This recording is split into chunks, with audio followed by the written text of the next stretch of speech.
各位午安，歡迎大家嚟到 VTC 選科策略資訊日嘅講座。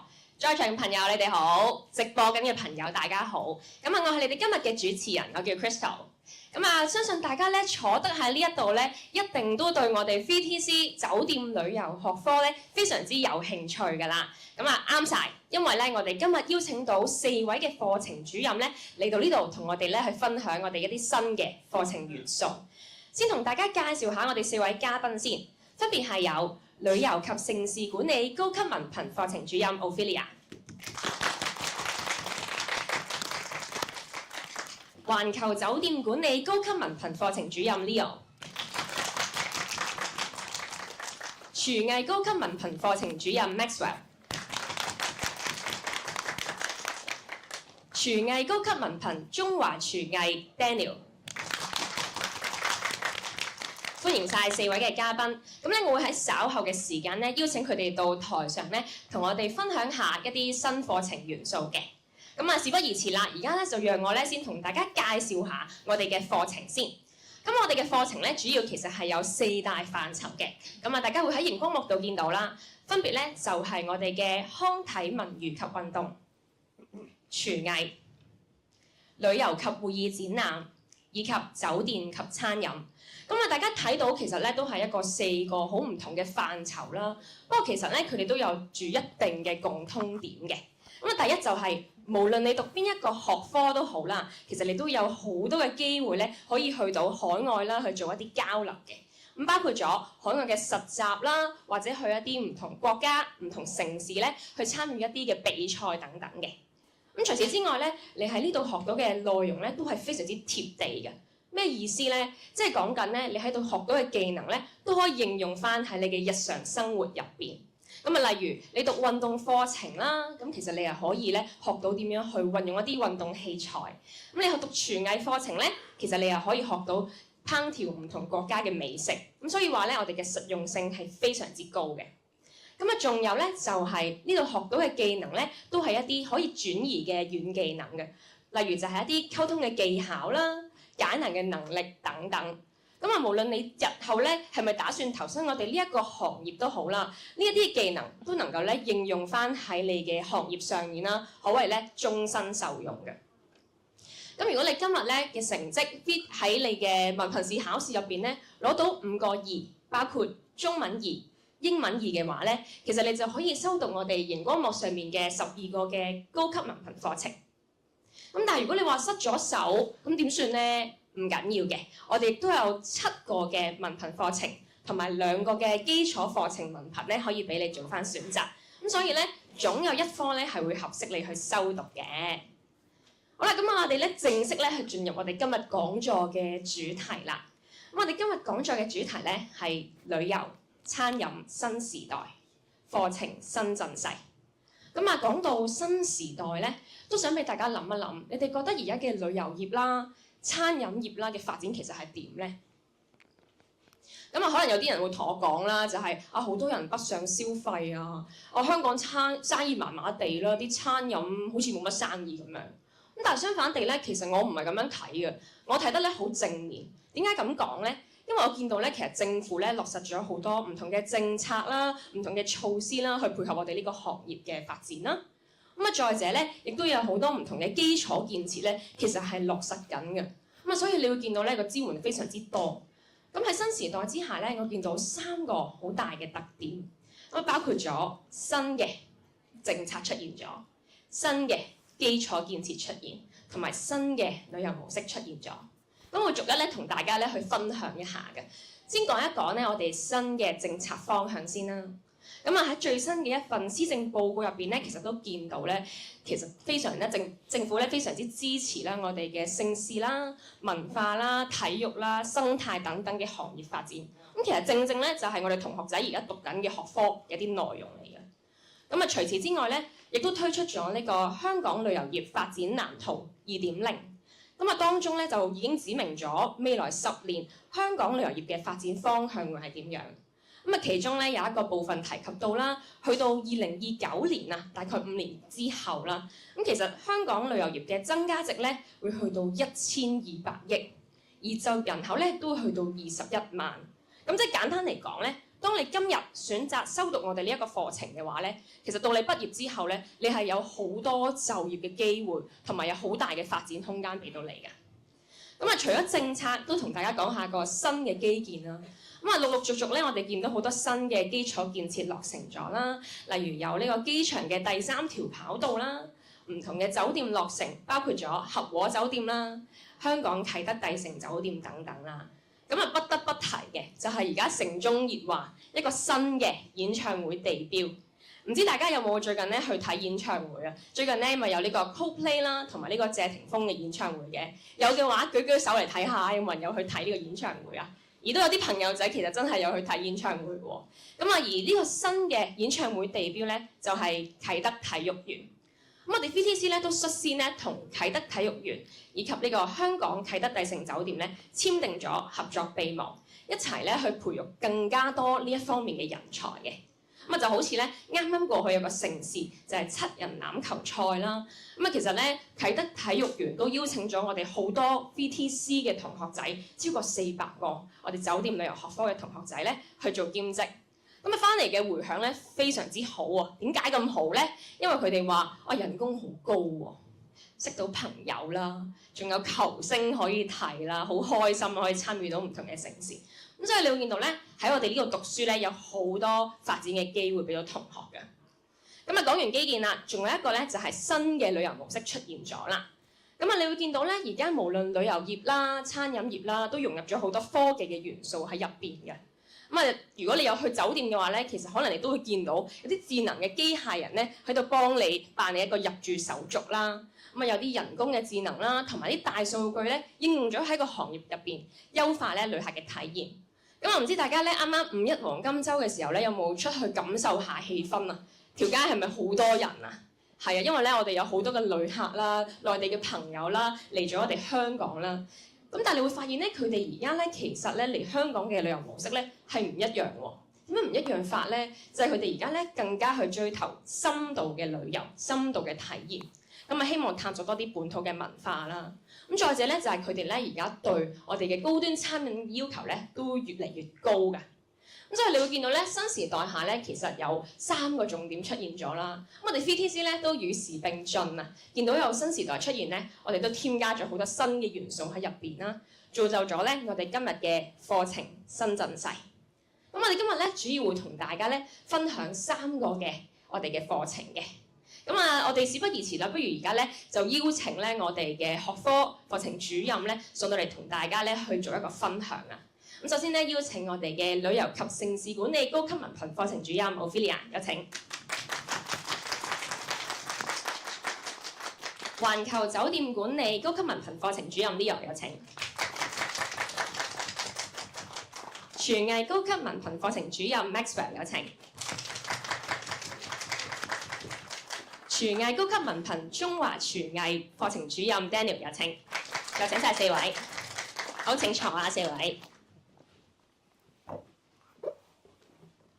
好多謝晒4位咧上嚟同我哋傾下偈啦。咁啊，我想先問下 Ophelia 先嘅。咁啊，頭先我提到啦，其實有好多新嘅旅遊政策出現咗，係咪啊？咁我想知道咧，我哋嘅課程咧添加咗啲咩新嘅元素喺入邊，去迎合我哋嘅新時代發展咧？好啊 ，Crystal，咁等我講下我哋課程嘅重點啦。咁其實同學咧都可以好深入去了解旅遊業嘅運作啦。咁同埋咧城市管理策劃營運呢樣嘢嘅。咁呢2大範疇嘅知識咧，學咗啲概念啊、理論咧，咁我哋都會安排實習咧，俾同學去學以致用嘅喎。咁今年咧，我哋呢個新課程咧就加入咗好多新嘅趨勢，包括咧係科技嘅運用啦嚇。咁期望我哋嘅畢業生咧都可以喺返旅遊或者城市2大範疇嘅各個崗位咧發揮所長，同埋展開佢嘅職業生涯嘅。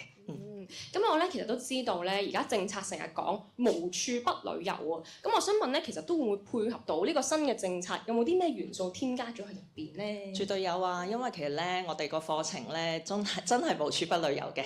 咁我哋都帶咗同學咧，呢2年嘅高級文憑課程啦，帶咗成20幾個嘅景點去參觀啊、參與，加埋呢個盛事嘅體驗。咁我哋開咗關之後咧，都帶咗同學去咗6個交流團㗎。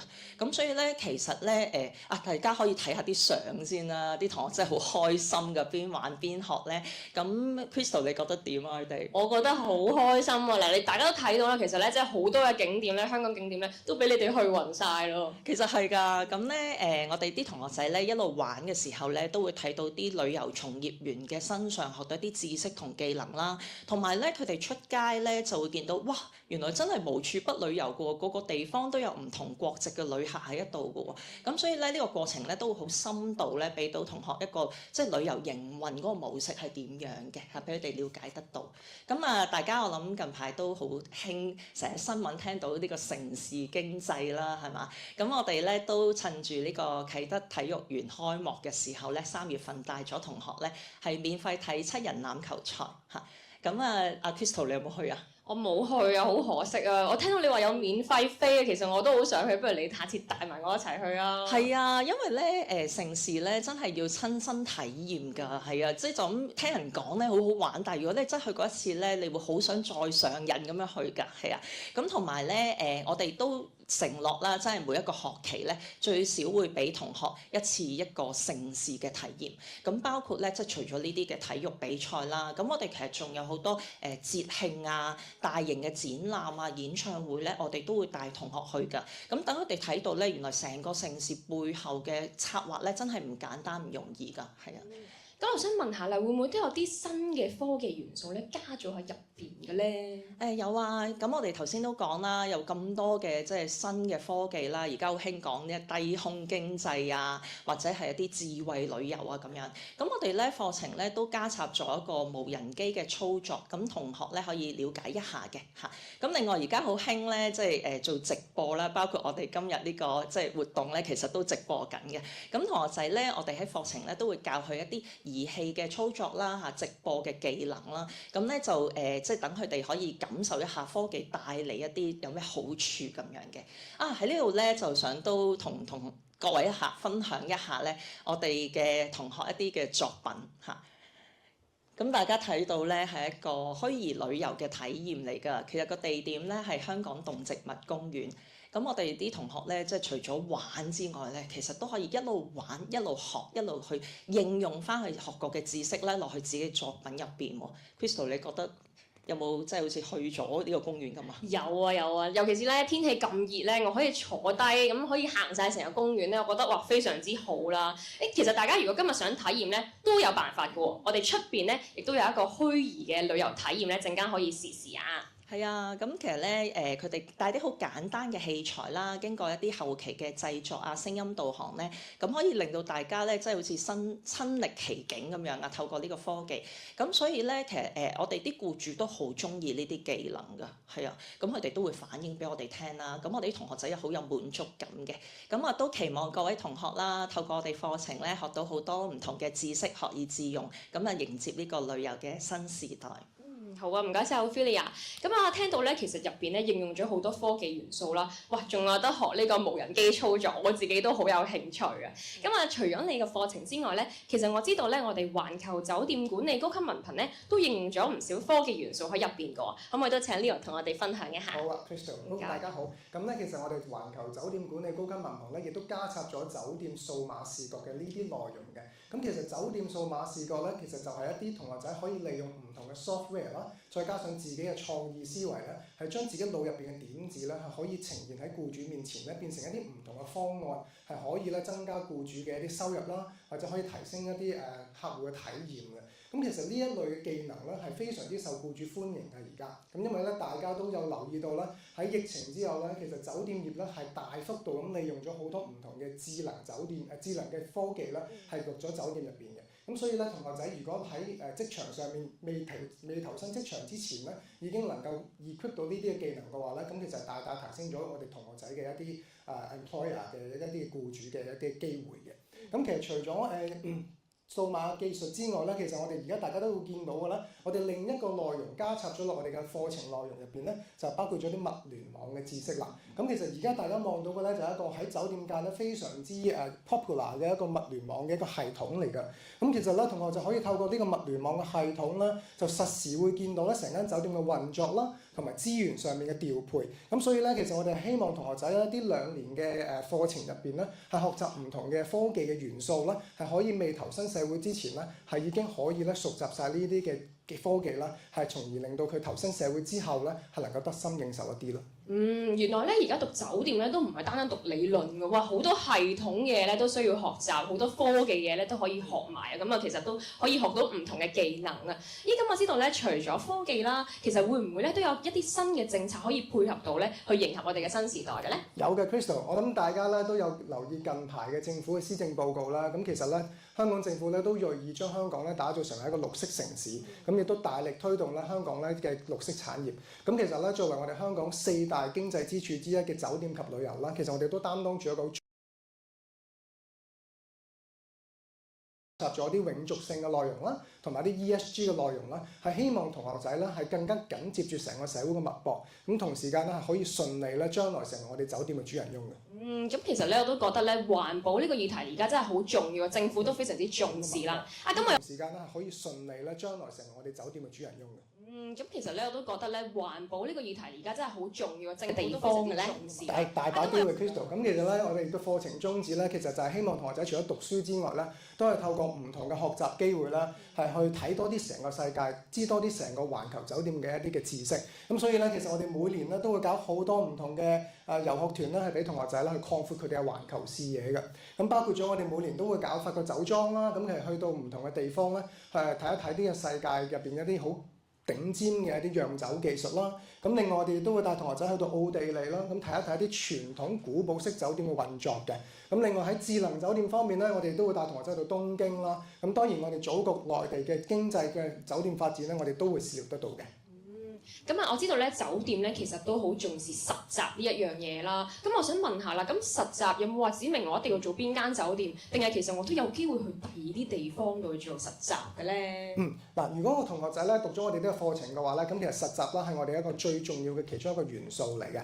咁我哋其中 VTC 啦一個最主要嘅資產啦就係我哋好大嘅強勁嘅一個僱主網絡嘅。咁喺我哋呢個課程入邊咧，同學仔咧係有機會去到唔同環球酒店嘅集團嗰度做實習嘅。咁當中包括咗萬豪酒店嘅麗思卡爾頓啦、朗豪酒店集團嘅康德斯酒店啦，或者係海悅酒店集團嘅海悅酒店啦。咁其實除咗本地嘅實習之外咧，其實我哋亦都同咗貴麗酒店 Rosewood 咧去做咗個合作。咁每一年咧，其實 Rosewood 酒店咧都會安排同學仔咧去到唔同佢旗下嘅酒店咧，係去做一啲海外實習嘅交流。咁當中包括咗泰國啦、阿布扎比啦、北京等等呢啲地方嘅。咁所以我哋希望咧成個課程啦，係令到同學仔係開心之餘咧，其實係學到好多唔同環球嘅知識，係令到佢可以2年之後咧係順利地投身社會。我見到咧呢個全部咧都係一啲龍頭酒店嚟嘅喎，咁其實你喺讀緊嘅期間咧已經可以攞到啲行業經驗啦，咁到時出嚟揾工都易啲啊嘛，係嘛？咁講到環球，除咗周圍去之外咧，我又諗到環球美食。咁我知道咧，我哋嘅廚藝高級文憑咧都好厲害嘅喎，因為咧會去到呢個世界級嘅一啲廚藝設施度上堂㗎。咁而且咧，我知道咧，我哋係有2個課程嘅，分別咧係讀中廚同埋西廚。咁我想先請咧阿 Daniel 同我哋分享一下咧，其實中廚嗰個課程係讀啲乜嘢嚟嘅咧？OK，咁多位家長同學好。咁啊，中華廚藝呢一個高級文憑咧，咁啊其實我哋今年新推出嘅，咁啊配合翻業界咧，而家非常之係有需求。咁啊呢個課程嘅特色咧，佢其實就係90%嘅內容咧，都係用廣東話授課嘅。咁啊，可能對一啲同學仔嚟講咧，都係一個吸引嘅地方啦。因為換言之咧，佢交功課咧，其實都係用中文嘅。OK， 好啦，咁個學習內容咧，其實我哋會由最基礎學起嘅。咁啊，中華廚藝啦，我哋有3大嘅基礎，即係基本功。OK， 即係我哋刀工啦、呢個火候啦，同埋調味啦，由呢一度學起嘅。咁去到下一個單元嘅時間咧，我哋會由一啲歷史文化咧去了解下廣東菜啦。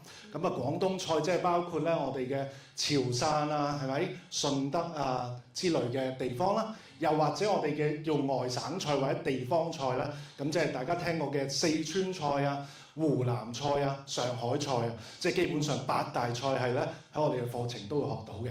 咁啊，可能簡單舉啲例子啦，可能大家都食過㗎，四川麻婆豆腐係咪？OK， 或者我哋上海嘅紅燒獅子頭 OK， 又或者西湖呢個糖醋魚，OK， 咁呢啲都會喺課堂學到啦，同埋我哋都好着重喺個實習嗰方面嘅。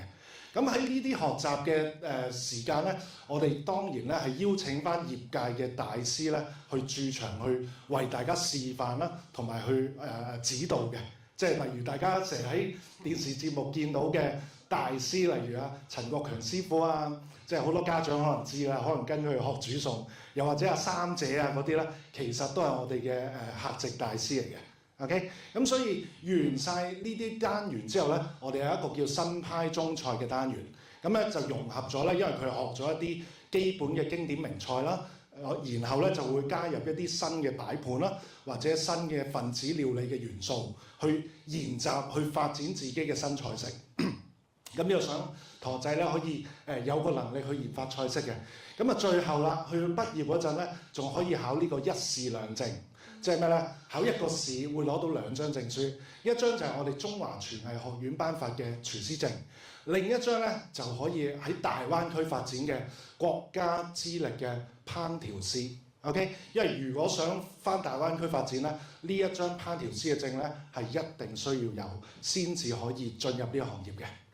OK。好，唔該晒 Daniel 啊，分享得好詳盡啦。咁啊，聽到其實好講究嘅，又有呢個經典名菜，又有呢個新派中菜。咁如果你有興趣咧，對中菜好有研究嘅朋友咧，記得報讀呢個課程啦。咁啊，頭先講完中菜啦，咁啊了解埋西菜先。咁我想請 Max Sir 同我哋分享下咧，其實我哋西菜嗰邊其實呢個課程有啲咩特色嘅咧？好啊 Crystal， 咁今年咧我哋咧就作咗一個改動啦，咁我哋會有個分流嘅。咁我想介紹下第一個嘅分流咧，就係呢個經典歐陸廚藝嘅。咁咧喺個圖上面，我已經擺咗啲圖啦，係啦。咁啊最主要嘅就係意大利菜同埋呢個法國菜嘅。咁喺法國菜嘅單元入邊，我哋教咩咧？咁我哋係教一啲好經典嘅法國菜，例如係呢啲嘅法國蝸牛啦、牛柳威靈頓之類咁樣嘅。咁意大利菜咧，咁我哋就會教一啲點樣教啲學生點樣去做一啲嘅手工意粉啦，例如係 ravioli 啦、tortellini 啦，同埋一啲新鮮手製嘅意大利麵嘅，係啦。咁第二個我想分享嘅就係呢一個嘅國際廚藝。咁咧國際廚藝咧，佢就係着重於呢個東南亞菜啊，或者唔同國家嘅地方菜嘅。咁就顧名思義就係有咗呢個國際廚藝啦。咁係俾學生睇多啲唔同地方嘅文化啊、菜式啊、廚師嘅交流咧，係去學習嘅。咁頭先阿 Daniel 都分享過中華廚藝啦。咁其實咧喺我哋嘅廚藝課程入邊咧，咁其實咧學生係可以學到最少70道菜咯喎。咁呢70道菜咧係未包括湯啦、頭盤啦同埋甜品㗎喎。哇！即係閒閒地咧，我呢2年讀咧，分分鐘咧我就學到100道，連埋甜品同埋前菜嘅一啲嘅烹飪嘅一啲菜式㗎咯，係咪啊？哇！好犀利喎！咁我想問下咧，其實呢2個課程有冇啲咩共通之處，有冇啲咩特點嘅咧？咁個共通之處咧，就係咧，我哋有資深嘅導師去教授我哋嘅學生點樣去營運一間餐廳啦，實際嘅營運餐廳啦，同埋點樣去做呢一個嘅廚房嘅廚務管理嘅。咁呢2大範疇咧，其實係一個好博大精深同埋一個好深嘅一個單元，係啦，去俾學生嘅。咁第二咧就係我哋嘅相同之處啦，就係有呢個專業嘅認可。咁啊，例如頭先阿 Daniel 講嘅一試兩證係中菜㗎啦。咁我哋2個合拍埋一齊咧，都嘅學生咧都係可以去考呢一個嘅衛生署認可嘅呢個衛生督導員證書嘅。咁最後一點咧，就係我哋嘅學生畢業咗之後咧，咁其實佢哋有好多機會去到海外啊、內地啊去做呢一個實習啊、交流咁樣嘅。咦，講到海外實習，可唔可以都請你講啲例子？其實啲同學仔去過邊啲地方做實習咧？嗱，咁喺個 PowerPoint 嗰度咧，咁其實咧係上一年嘅畢業生咧，就係去咗外地實習，翻嚟分享一啲嘅照片俾我哋嘅。咁佢哋當中係去咗法國啊、意大利啊、西班牙呢一啲嘅5星級嘅酒店，同埋呢啲嘅高級餐廳嗰度做實習嘅。咁都去好多唔同地方做實習喎。咁咧其實我自己咧好中意睇啲烹飪節目㗎，覺得咧好刺激緊張。咁我想知咧，其實我哋嘅同學咧會唔會都有機會咧去到一啲其他地方咧，同一啲大廚去交流切磋一下嘅咧？